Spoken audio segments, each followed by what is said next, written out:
খুব ভোর ভোর বেরিয়ে পড়লাম। আমরা রামপুরহাট স্টেশনে চলে এসেছি। রামপুরহাট থেকে আমরা এখন ডাইরেক্ট চলে যাব সাঁইথিয়া।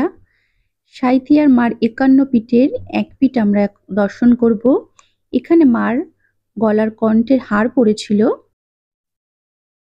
রামপুরহাট স্টেশন থেকে সকালে আমরা ট্রেন ধরে সাঁইথিয়া স্টেশনে চলে যাব। এটা হচ্ছে রামপুরহাট স্টেশন। আমরা সবাই মিলেই চললাম। Bye bye Rampurhat. আমরা চলে এসেছি সাঁইথিয়া নন্দিকেশ্বরী মন্দিরে। সাঁইথিয়া নন্দিকেশ্বরী মন্দির, এখানে আমরা প্রবেশ করবো।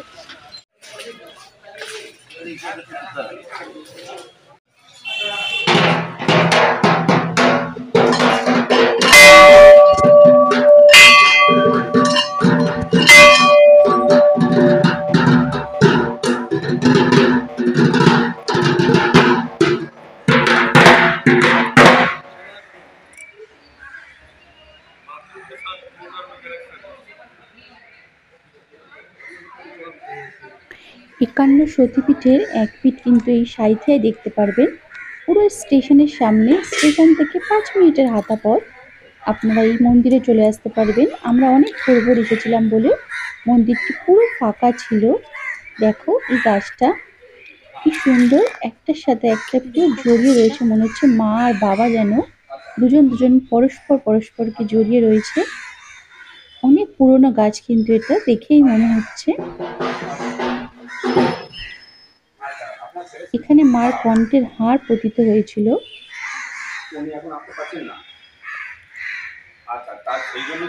মন্দিরটা কিন্তু অনেকটা এলাকা নিয়ে, খুব সুন্দর মন্দিরটা। এখানে রাধা কৃষ্ণ, শিব, অনেক মূর্তি রয়েছে, আপনারা দর্শন করতে পারবেন। যেখানেই মা থাকবে সেখানেই বাবা থাকবে। এই যে এখানে তো ক্যামেরা এলাও, তাই তোমাদেরকে আমরা মাকে দর্শন করাতে পারলাম। এবার আমরা এখানে পুজো দিয়ে নেব।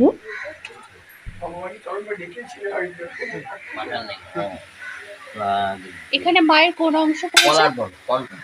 কণ্ঠহার।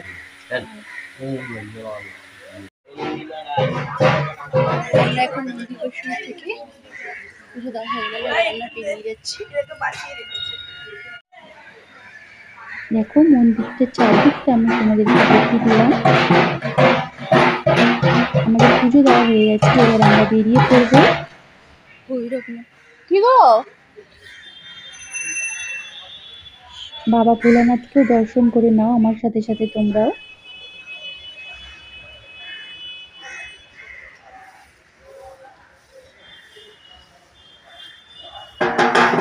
বীরভূমের ৫টা পীঠস্থান কিন্তু আমাদের এই বীরভূমে আছে। আর সাঁইথিয়া এখানটায় কিন্তু আপনারা আসলে একসাথে ৩টে পীঠ কিন্তু একদিনেই দর্শন করে আপনারা বাড়ি চলে যেতে পারবেন।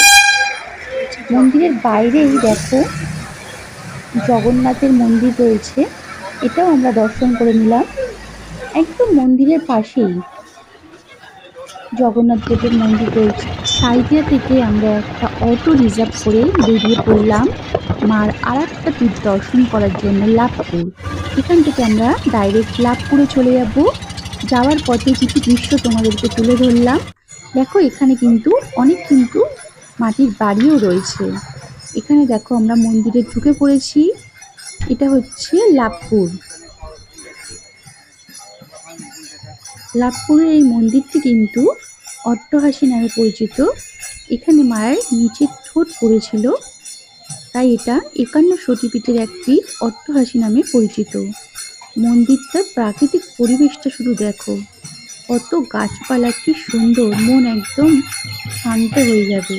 এখানে গেলে তোমাদের একবার গেলে বারবার যেতে ইচ্ছা করবে, এত সুন্দর পরিবেশ।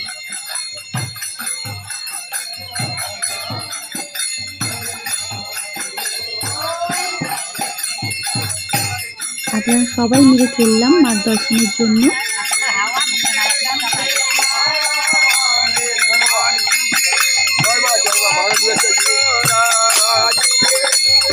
আমরা সবাই জানি।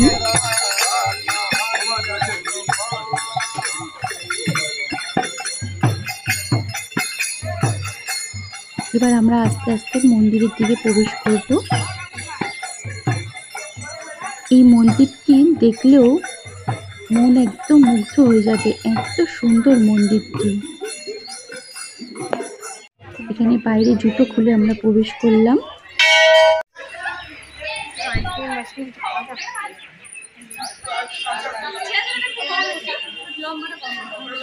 জুতো দরকার নেই।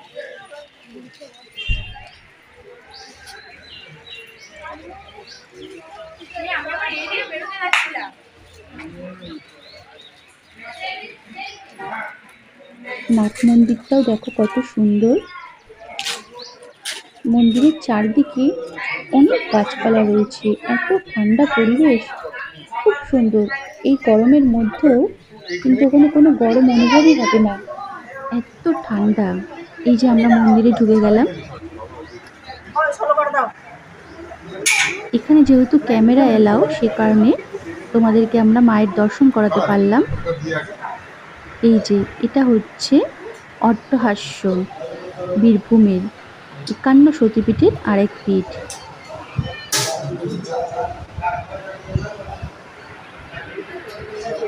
এখানে মায়ের অষ্টপতিত হয়েছিল। এখানেও আমরা পুজো দিয়ে নিলাম।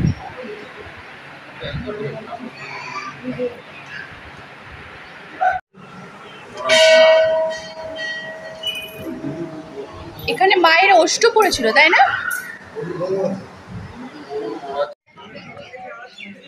মন্দিরে মাকে দর্শন করে দেখো, বাইরের চারিদিকটা তোমাদের কাছে আমি তুলে ধরার চেষ্টা করলাম।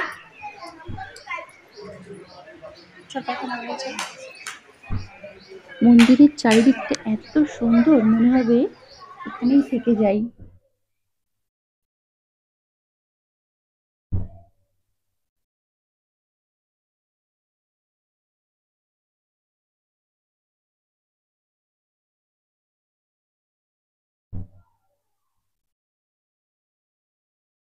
এটা হচ্ছে নাট মন্দির। নাট মন্দির থেকে ডাইরেক্ট মার মন্দির দেখা যাচ্ছে দেখো। এবার চলো তোমাদেরকে পুকুর পাড়ে নিয়ে যাই। পুকুর পাড়টা দেখো কি সুন্দর বাঁধানো, দারুণ, খুব ভালো লাগছে পুকুর পাড়টা।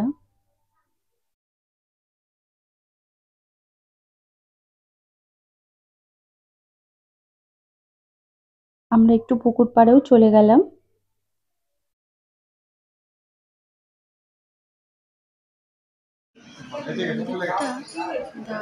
এটা মন্দিরের ওপরে ছবি, দুটো সিংহ, তার উপরে বাবা। এই দেখো বাবা মাকে যখন পিঠে নিয়ে পুরো ব্রহ্মাণ্ড ঘুরছিল, সে তার ছবি। এবার এই মন্দির থেকে বেরিয়ে পড়লাম আমরা বোলপুরের উদ্দেশ্যে। বোলপুরে এবার আমরা চলে যাব মা কঙ্কালীতলা মন্দিরে। রাস্তায় যেতে যেতে দেখো কি সুন্দর পরিবেশ, সেগুলো একটু তোলার চেষ্টা করলাম তোমাদের সামনে।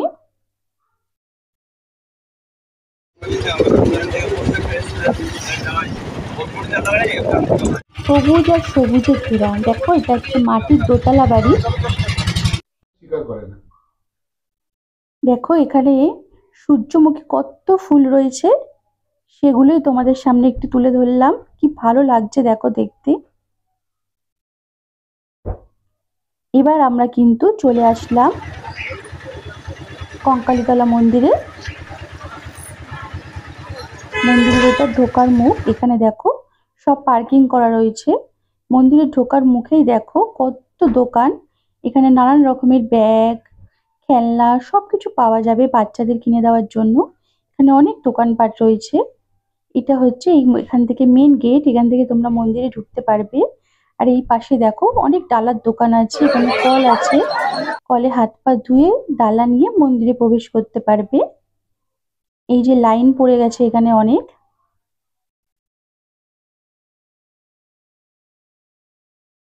এখানকার পরিবেশটাও ভীষণ সুন্দর, ভীষণ।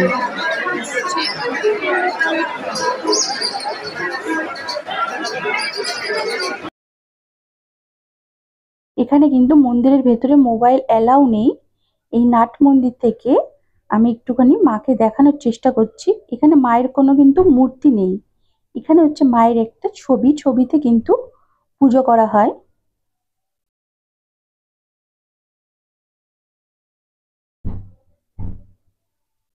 তাই বাইরে থেকে আমি একটু ছবি তোলার চেষ্টা করছি যাতে তোমাদের দেখাতে পারি।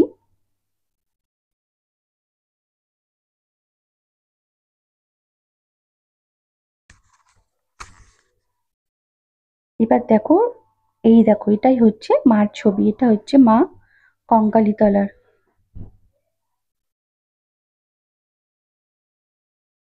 এখানে দেখো একটা সুন্দর মন্দিরের সামনে একটা নৃত্য হচ্ছে, সেই নৃত্যটা তোমাদের সামনে তুলে ধরলাম। দেখো এখানে আসলে কিন্তু এরকম নৃত্য হয়, তোমরা এদের সাথে সাথে নাচতে পারবে যখন এখানে আসবে। খুব সুন্দর এখানকার পরিবেশটা। মন্দিরে পুজো দেওয়ার পর মন্দিরের বাইরে ভালোভাবে ঘুরে তোমরা ভালোভাবে এনজয় করতেও পারবে। এখানে অনেক দোকানপাট রয়েছে, ওখানে বসে থাকে।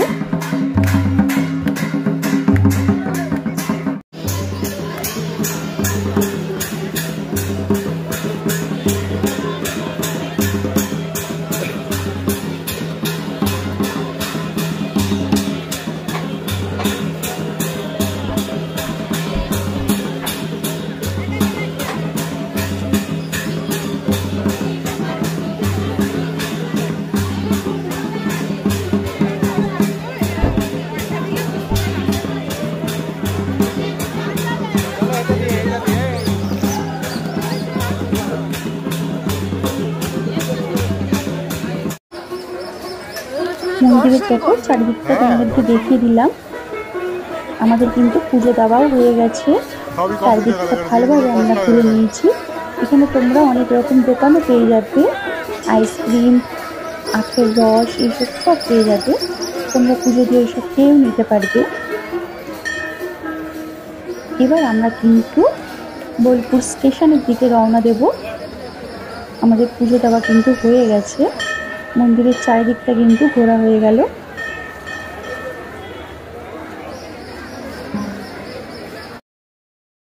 এবার আমরা চললাম বোলপুর স্টেশন, কারণ আমাদের বোলপুর স্টেশন থেকে ট্রেন রয়েছে।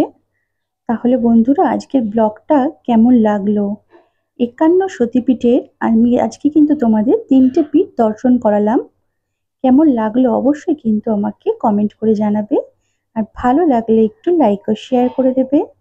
আর যারা এখনো নতুন আমার চ্যানেলটা সাবস্ক্রাইব করনি অবশ্যই একটু সাবস্ক্রাইব করে দিও।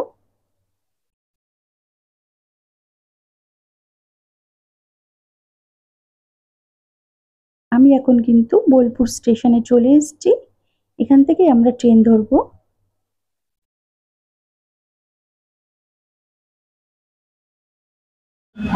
এটা হচ্ছে বোলপুর স্টেশনের বাইরেটা।